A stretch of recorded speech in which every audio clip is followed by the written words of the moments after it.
I stand before you today at a crucial moment for our beloved Borno State.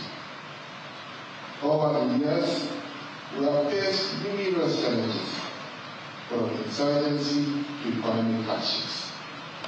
Despite these obstacles, we have witnessed a gradual return of peace and stability. This progress is a testament to the resilience and collective efforts of every citizen, leader, and organization within our community. However, the proposed mass protest threatens to undermine this hard-won progress, and it is imperative that we consider the potential consequences carefully. While the right to protest is fundamental in a democracy, we must avoid the high likelihood of such actions being manipulated by anarchists and enemies of peace. These elements thrive on chaos and discord, seeking to drain our collective efforts and exploit our vulnerabilities. Such manipulation could lead to violence, property destruction, and a setback in the progress we have taken in action. Okay, so welcome back. We've got two gentlemen joining us this morning. Dr. Ayo Olorunfemi is here in the studios. He is the Deputy National Chairman for Labour Party and also the governorship candidate of Labour Party in the forthcoming Ondo State governorship elections. Thank you for coming on this morning. Thank you very much. Well, we've got, we also do have Mr. Kasim Afegbua, who is a former Commissioner for Information in Edo State, and he's played several roles within the party as well. He joins us virtually. And thank you for joining us as well, Mr. Afegbua. Okay, but Dr. Olorunfemi, let me start with you. I mean, several things playing out in the country. I know that rising cost of living happens to be one of them. Governance, in terms of the impact of the policies of government on the country. And then you yourself are campaigning in those states, so hoping to get that ticket, snatch that governorship position from, get the nod of the electorate. So how would your assessment be in terms of where the country is at the moment? Well, let me take you back to memory lane. The way we have been coming, right from the Shagari era and the kind of politics that has been taking place since then. You recall that the Shagari administration became unpopular as a result of the structural adjustment policy of the then government. At that level, the politicians came together. They never wanted that policy to survive, and that led to the disruption of democracy by the then, by the former president of Nigeria, General Buhari. He cautioned democracy at that time. And of course, that was one of the issues we had against him, that regardless of whatever was going on, you don't have any right to criminally, I use the word criminally, because you possess gun, you have the capacity as a security man of the country. You took over government that was elected, that was democratically elected. He took over government, and between 1983, you recall what happened. Some of us were 100-level students at that time. The cafeteria system changed. Students had to go and be feeding themselves. The subsidy was removed for a cafeteria system.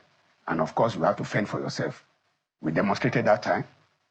It was, and between that period and 85, there was complete disruption of the economy. All right, so military continued and continued. For 16 years, we were in the wood, trying to find our way. Virtually, we were in darkness. Are you saying the similar thing now? Exactly. That's where I'm coming. You have to take your story you have to go back to history to know where you are. All right? For 16 years, Nigeria was in the dark. And by 1999, which was 16 years after Buhari took over, Obasanjo came back as a democratically elected president. And we started from that way, from that point, develop another economic blueprint for the country. We are moving. And you recall, the era of tear leather came. among civil servants, public servants. We started buying cars. You know, you remember 1999, even Tokumbo vehicle became easier for people to buy. All right, Ford, Golf, Omega. Teachers were building houses, which means the economy came back. Okay, we are returning back to the pre-Buhari administration when it took over. We are returning there gradually. Banks were telling you, if you are interested in a vehicle, come, tier leader vehicle, Picanto. Here, Picanto, Hyundai, brand tier leader. And we came with what they call tier leader syndrome. And that continued until Obasanjo left. Yar'Adua came. Okay, Yar'Adua had medical issue. I use one word to describe that, and it's like we are nosediving. But Jonathan came, took over, and was trying to stabilize. He tried as much as possible to stabilize the economy, you know, using eggheads. You know, the same team that Obasanjo used were also deployed in Jonathan administration, and they were holding the economy very, very seriously. Until that time, you remember 2012, when there was a huge demonstration led by the people who are there now over the planned removal of subsidy. And from the labor perspective, it was like you cannot remove subsidy unless certain things were put in place. It started during the period of Obasanjo. We said you cannot, Kupolokun was there, they held town hall meetings among the labor unions, the two labor centers we have in Nigeria, TUC and NSC. I was party to some of those consultations that took place. So in other words, you're saying that any call for protest this time is justified? It's justified. If anybody is saying there shouldn't be protest, I'm talking now as Dr. Ayo Olorunfemi, the governorship candidate of Labour Party in Ondo State. I'm not talking as Labour Party now. Yeah, but have you heard the narratives that it is obedience, probably / Labour Party members that are calling for the protest? That goes on to say that the government that is currently sitting in the government house as recognize the fact that Labour Party won that election. If Nigerians are saying they are tired, and you are now saying it is Labour Party that is crying that they are tired, it means you stole their mandate. If you are saying the obedience are the one that are clamoring for a change, for a better governance, for a better Nigeria, it therefore means that you are telling Nigerians that you actually lost that election, Labour Party won. Because everybody on the streets of Nigeria are clamoring for a change of governance. They are tired of this type of governance, this bad governance. This like a government that has been put together, by, I don't want to use a derogatory word, but of course, our hands are in chain. Look at the symbol. Yeah, look at the symbol in the cap of the president of this country. It is a chain. That is what police use in arresting people. Mr. Afegbua should know better because he's close ally. Mr. Afegbua, good morning and thank you for joining us. You never told us that signified chains. The symbol of the cap of the president. But no, I think that's the idea of Dr. Olorunfemi, who is wearing two caps. He's deputy chairman, Labour Party, is the governorship candidate. Too much position. Leave one and face one. I will do after the election. Well, thank you, Kampale, for this discussion. I listened to him very, attentively. I think it's very convenient for us to always criticize. It's good. It's part of the functionality of the human society. But again, you don't come and parrot, statements that are not scientifically and they are not empirical in terms of data. The 2023 elections have come and gone. And please, Labour should get itself off this cul-de-sac. They keep having this paranoia that, they won the election, whereas the statistics on ground do not, suggest that. The elections have come and gone. You champion your cause to the courts.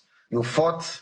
You argue. You front-loaded all your evidence and all that. And in the opinion of the courts, they were unanimous in their judgment. So please, let us move forward. This idea of trying to be president by proxy, it can't drive the narrative further for a country that is in trying times. know that we have challenges. Labour Party should also accept that there are challenges and that they may not even have the answer to them because they have not profiled solutions. They have not given us an alternative viewpoint that will suggest that they were serious for governance ab initio. If we are under a trying period as we are now, and as opposition, I expect you to say, this policy of government is not working. This is what it should be. I'm not seeing that kind of alternative voice.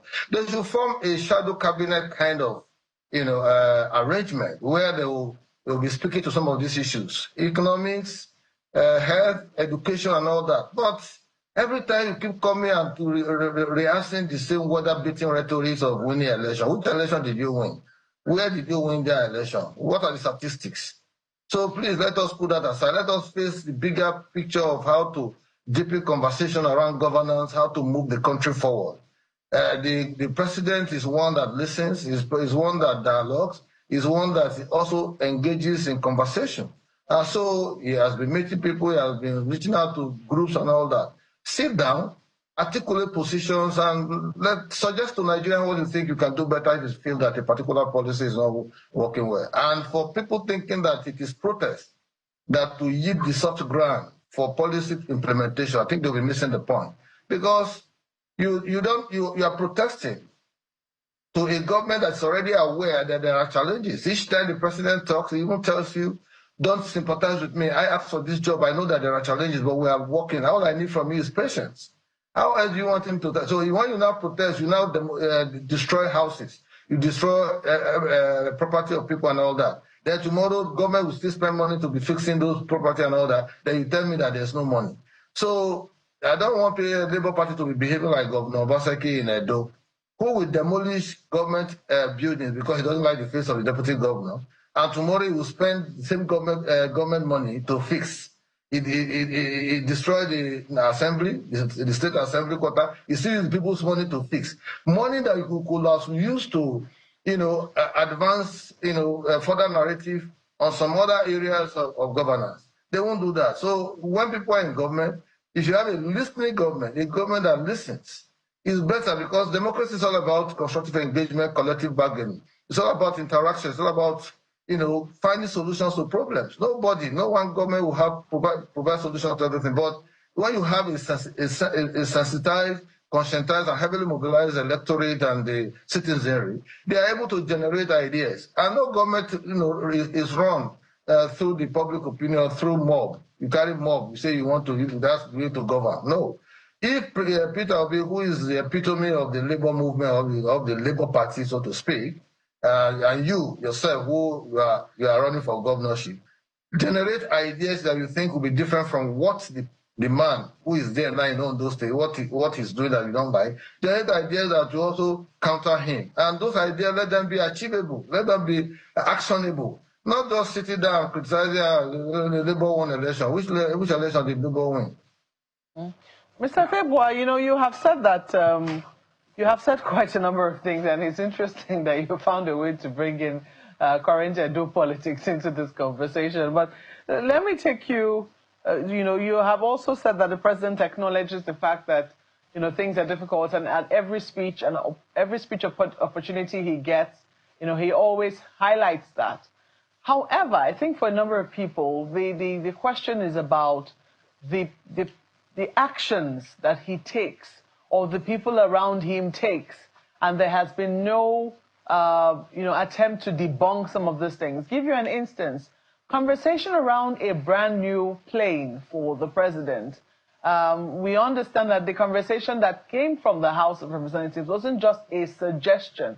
As a matter of fact, we hear that a plane has been bought. There has been no contradiction or denial from quarters of government. For a number of people, they think that priorities are not being aligned in tune with the scarce resources that we are being told that this country is currently experiencing. Would you really say that this government has been able to cut down the cost of governance in line with current economic realities? Well, first of all, you have to know that presidential system of government is quite expensive. And if it's unsuitable to our own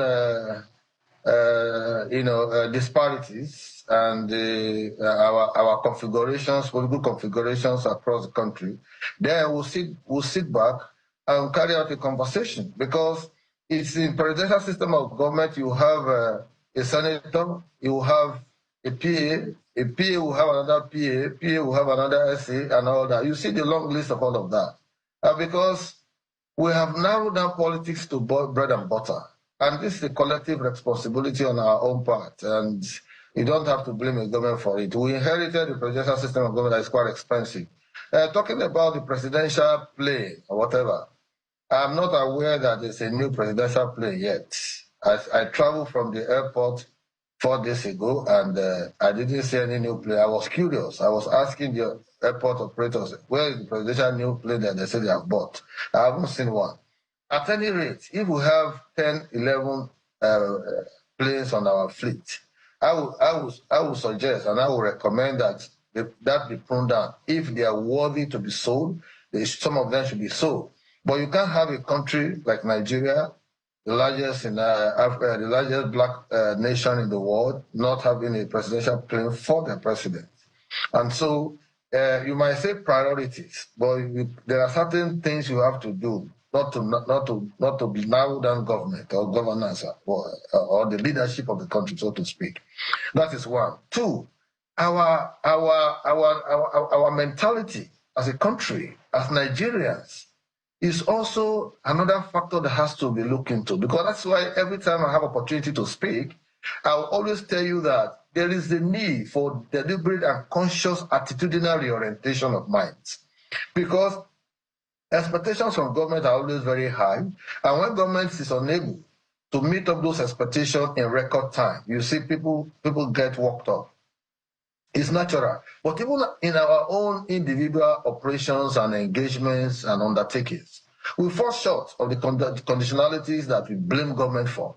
I drive all the time on the highway, and I see the way drivers drive, and they want to big traffic light, they want to do this, they want to do that, they want to shunt, they want to do this and all. So I've also seen situations where we say we are in a season of lack. You go to one big party, you see people throwing food all over the place. Everywhere is littered with food and all that. It doesn't correspond with the idea that the country is in a state of want, or we lack. So I think it's about reordering our priorities. And in reordering our priorities, we need ideas from different people to be canvassed on the altar of governance, so that people can connect to these ideas and you drive the narrative down.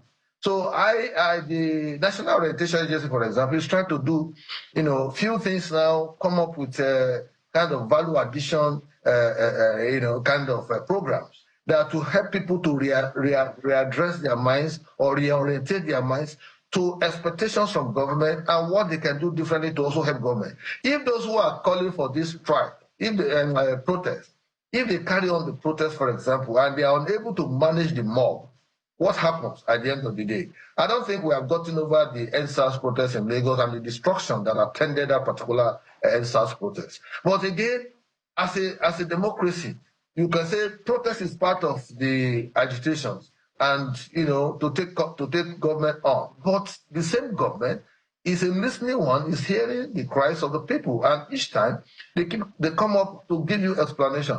The explanation may not be satisfactory to everybody, but in the aggregate interest, there's an explanation. And again, government. Mr. Afegbua, sorry, I have to interrupt you because we have to bring in Mr. Olorunfemi.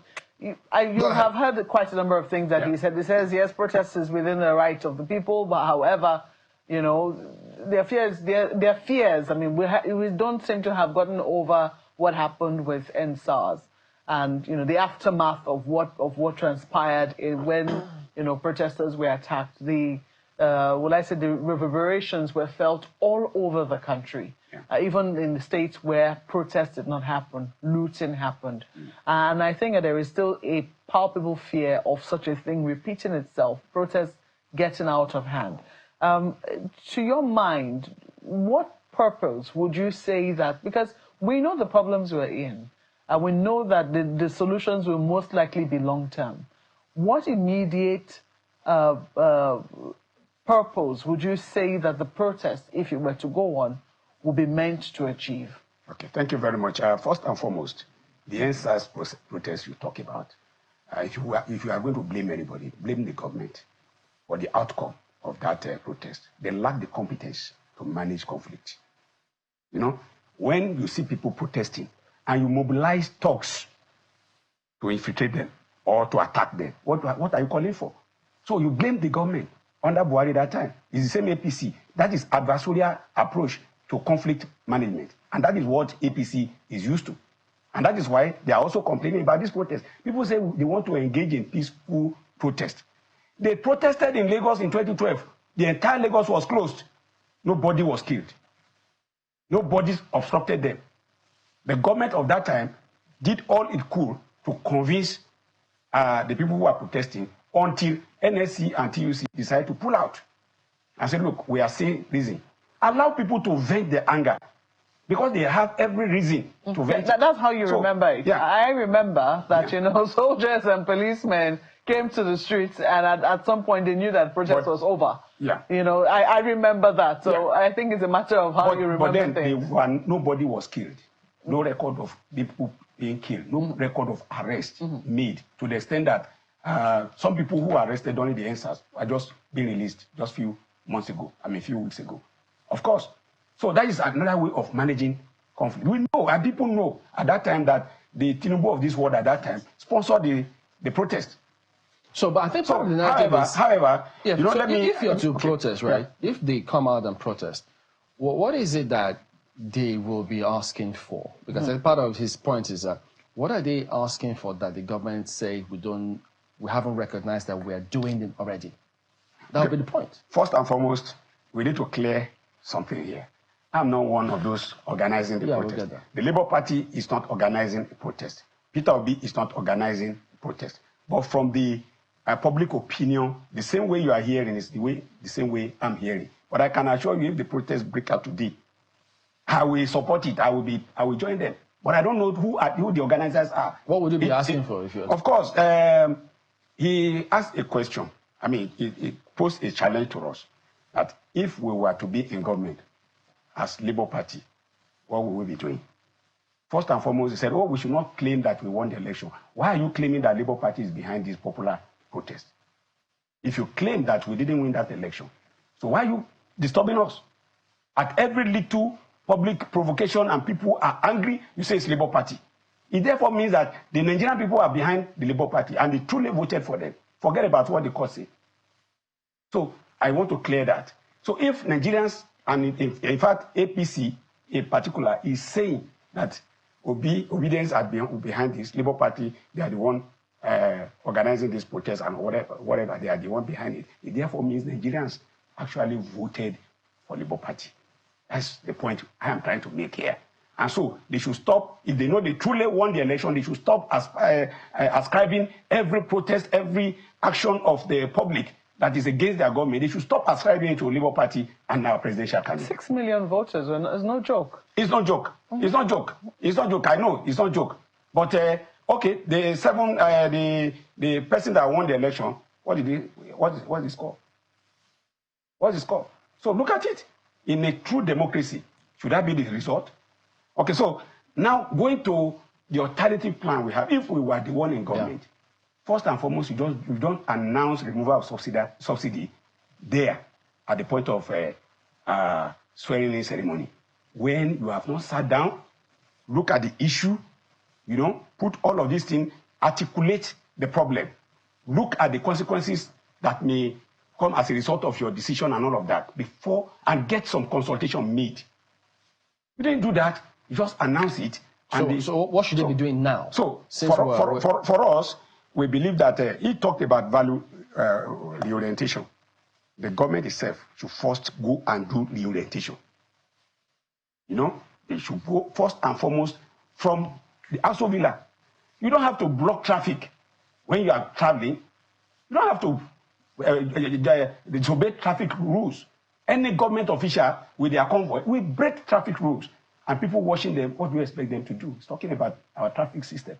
And of course, you see an average Nigerian traveling abroad, they obey traffic rules because their leaders there obey traffic rules. Do you as leader in Nigeria, do you obey traffic rule?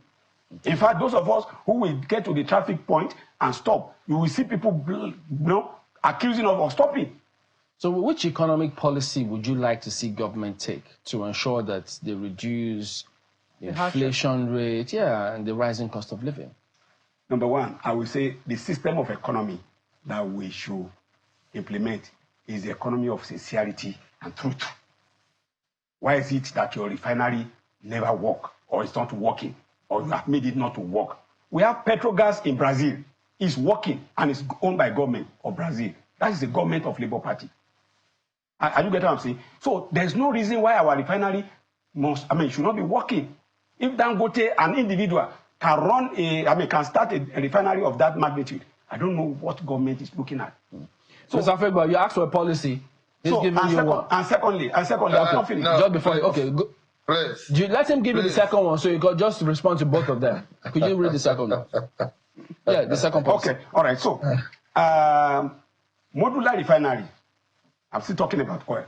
Modular refinery. You see people, guys, you find them in the creek. The civil defense of this world will go there, pack all their refined product and the crude, destroy them, put fire on them, burn everything. And you know that these guys are refining this fuel into PMS, or maybe to AGO. You are arresting them, and you cannot gather them, bring them to a place where they can be organized, and give them license to go and produce properly. So, all right. So who are you blaming? They are not sincere. Listen. Dr. Olorufemi, I hope this is not the kind of mentality you are bringing to bear in Ondo State if you become governor. Economic saboteurs are economic saboteurs by every definition of that word.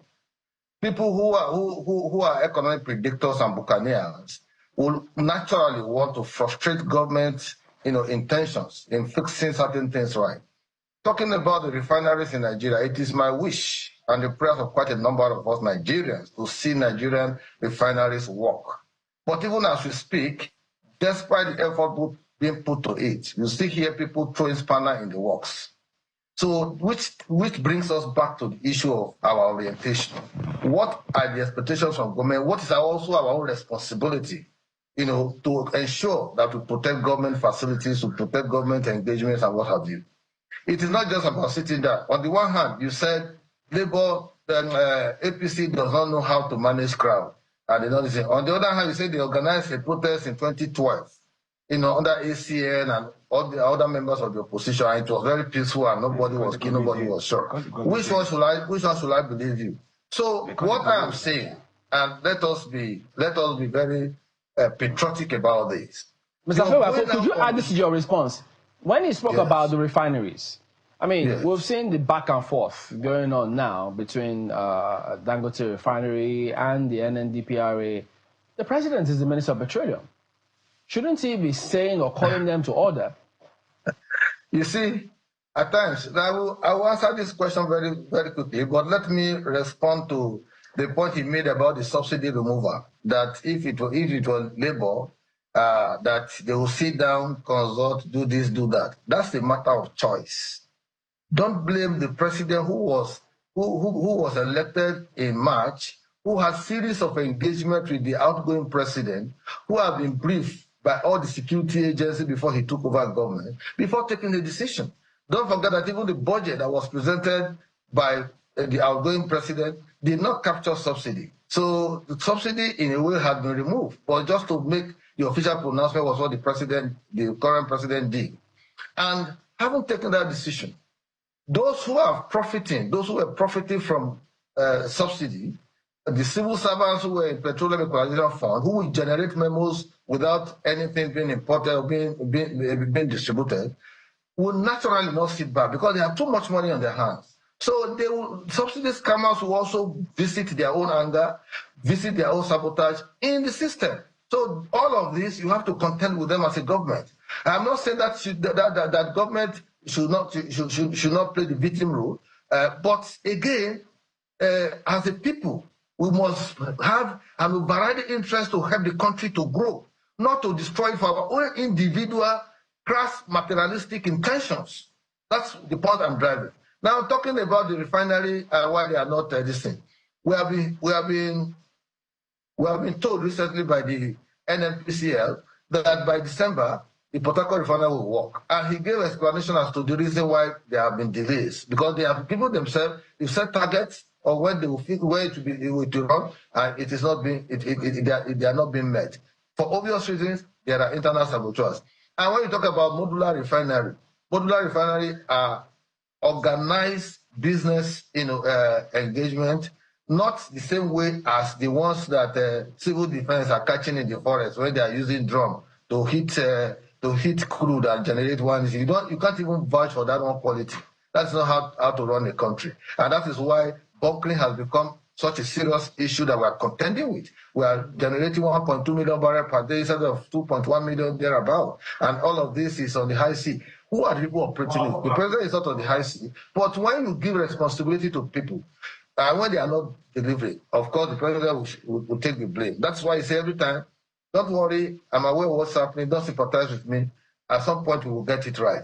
But again, as a country, we must be ready to punish and sanction people when they do wrong.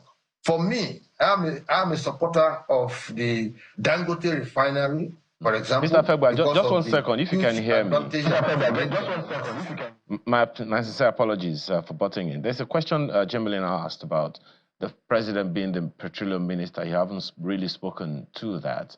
Promises were made on his behalf about the refineries from the beginning of this year. Some professionals came out and said, look, all those promises, it's not going to happen. And now, of course, the NNPC is recanting. In all of the issues that are being raised, the president, as Chamberlain reminded us, is the Minister of Petroleum.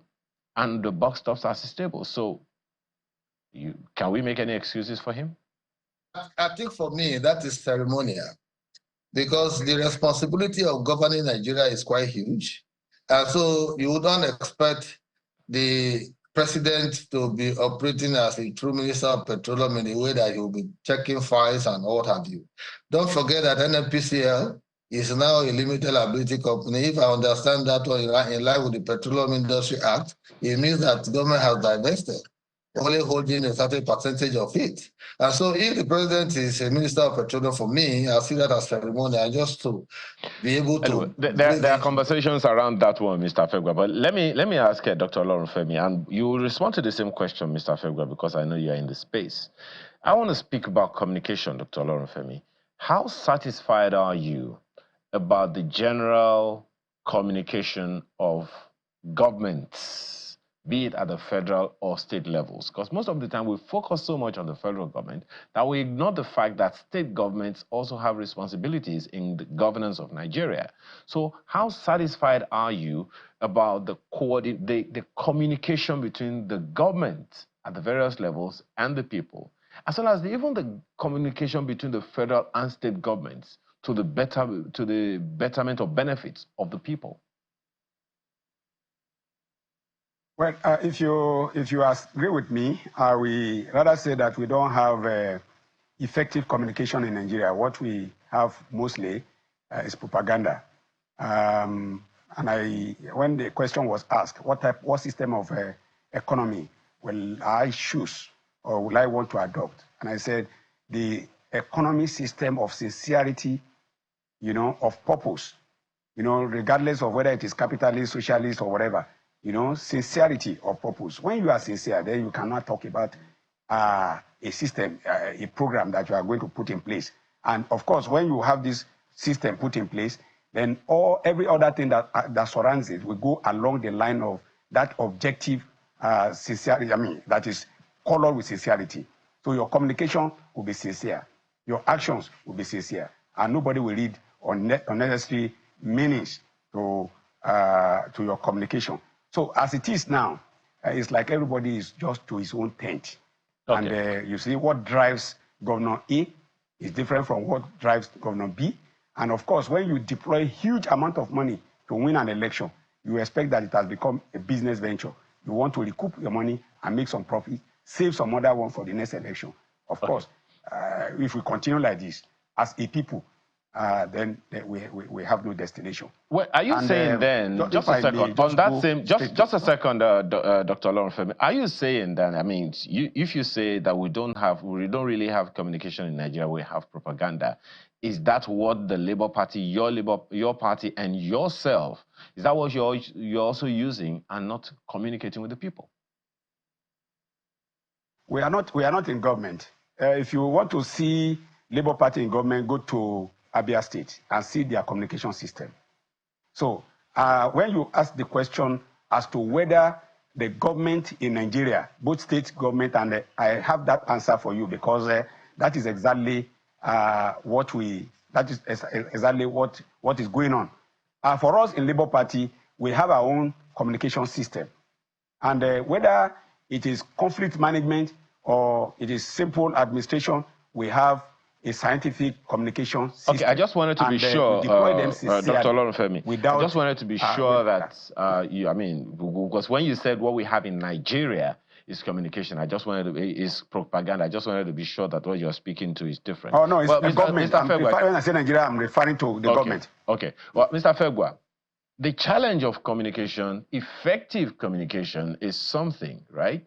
A good number of people are wondering, I mean, from Chamberlain would say, and you also emphasize the fact that from time to time, the president will come out and say, you know, we understand, and all those things. But it doesn't seem like that communication is getting across. What we're getting is information. But people are not getting it as communication, not understanding it from the perspective of the federal government, from the president. Add that to the fact that even a good number of things that we're getting from the governors at the various levels and other political leaders, other people in the political eye of people, in the face of people, ministers and all, they are not able to persuade Nigerians that they are atop all of the situations. And the costs are speaking a completely different tone from what we're hearing from government officials. Well, thank you very much for this question. Let me quickly tell the Labour Party man that they shouldn't be talking about leadership and conflict management, because even the Labour Party as a party has not been able to put its house in order. It's been embroiled in one crisis or the other. Even their presidential candidate, Peter Obi, cannot even resolve a little issue, just very flimsy issues within the Labour Party. You see issue of burglary, you see issue of court cases, you see issues of fighting, breaking their heads and all of that. I was expecting that the Labour Party of this emanation, you know, talking about trying to govern Nigeria, will be able to put his house in order, run a proper party such that a man like Olorunfemi, if he go to emerge as a candidate of the party, he should also leave his position as deputy chairman so that other people can take over. We always like to acquire. Acquisition is our mentality, and that is one of the problems. So talking about communication, well, to a large extent, there are still some gaps. That is not to be contended with. The point is, the state governments, the citizens are not placing too much emphasis on the state government. Everybody's looking at the ombudsman, the Abuja FCT capital. If state governments are being held accountable to the resources that accrue to them from the federation account and even internally generated revenue, there will be a semblance of governance. If I take Edo State, for example, only last week the president announced the presidency announced distribution of rice. About two truck, they said the 2 truck was taken to Edo, maybe 2,000 bucks, I don't know. As we speak till now, we've not had anything about those rice. And they are saying that they kept those rice in warehouses. So when you see a deliberate effort to also punish federal government because you don't belong to the same party, then at the end of the day, you don't have any morality to continue to condemn that government, even when they try to do something different. So the communication strategy of states and even local government should be such that they will be able to carry the people along. But oftentimes there are huge gaps. Yeah, Mr. Afegbua, so chances are that, they might just eventually say that you're giving that a political spin because it's election period. So not a political spin. I'm in Benin. I've been around. If they are sharing rights, I will know. I have people in my local government. If they are sharing rights, I will know. So it's not every time we put political spin. They have been. I just told you that in 2023 alone, my state government, in line with the question you asked, received 105 billion from federation account. They also gave state government, those state government 10 billion palliative, 7 billion for security. That's 122 billion. Are you suggesting, so in other words, you're saying they haven't given account of how those monies were utilized or disbursed? They don't give account. You drive around beneath here and I saw. It's okay, terrible. so I think we'll put it out to them. So let them publish how they've spent those funds. I think that will apply to... They are only a government of secrecy. Other governors as well. All right. So it's a government of secrecy. Yeah, in addition to your response, you also tell us why you want to be governor. Thank you very much. First and foremost, let me clear this issue of conflict or crisis in the Labour Party. Labour Party is driven by its constitution, and the constitution is the grand norm. Anything that is against the constitution, you don't expect the leadership of Labour Party to submit to it. And even my own position as deputy national chairman of the party, the constitution did not say in contesting, I must resign. It's clear. So we operate our constitution, and PDP cannot operate our constitution for it. They can't introduce their own constitution into our own party. APC will not give us their own constitution. We have our own constitution as approved by INEC, and that is what we are following. Talking about the conflict within the Labour Party, to which you say our presidential candidate has not been able to manage. How do you wake somebody who is pretending to be asleep? Somebody who is asleep, how do you wake such a person up? Who is that in this case? Oh, some people are there pretending to be members of Labour Party, but are sponsored by the ruling party. What? You know, I don't want to mention names. Of course, you know, after the election, the shock of 2023 election, they said Labour Party will not exist. After the election, they did everything. They said it, and we can see the hand of the ruling party in what is going on in the Labour Party. But we will not concede. We have the law. As long as we continue to run in line with the constitution of the party, we will not back down. So, Ondo, yes, we have a very, very robust program for Ondo State. The first thing is to talk about health, both curative and preventive health. We want to restore the maternal care system, the popular mother and child hospitals, which are now moribund in Ondo State. You know, during the Labour Party administration in that place, we introduced some programs which people, even government from outside. So why do you think your party will beat the APC and the PDP? Well, it's about the people, and it's about their choice. Forget about rigging. I don't look at rigging as a problem, but the people themselves who needed change will determine who the next governor will be. If they are satisfied with where they are now, if they are satisfied with the kind of education they are getting, if they are satisfied that they have to pay hugely to go to hospital to get medical treatment, if they are satisfied that there's nobody consulting them in their various community, even in farmhouses, to check their vitals, to know the state of their health, if they are satisfied that they have to pay hugely in state-owned higher institutions. So has the government published... But we are going to reduce tertiary fee, tuition fee paid in tertiary institution by half. Are you satisfied how the governor has utilized the funds and palliatives given from the federal government? I have not seen any impact in my local government, in my ward. I have not seen any impact. Have you seen any impact anywhere? I have not seen anywhere. Are you talking about one delica to be shared by 5 families? That's what you saw. That is what I saw. I thought you said you haven't seen anywhere. No, that is what I have not even seen that. That is what they are saying. That is useless. Why you? That's why I talk about policy. Sincere system. Let's build our economic, our program around sincere.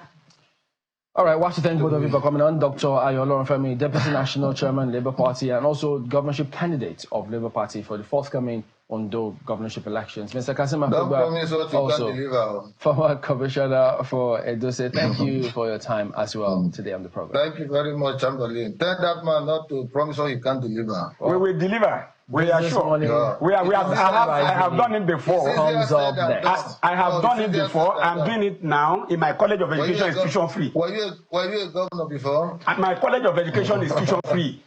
Right now in Ajowa, yes. My College of Education is tuition free in Ajowa. Go there. I invite you. It's not even recognized in Nigerian education system. Oh. Okay, fine. Go to NCC and go to JAM. Bring your people.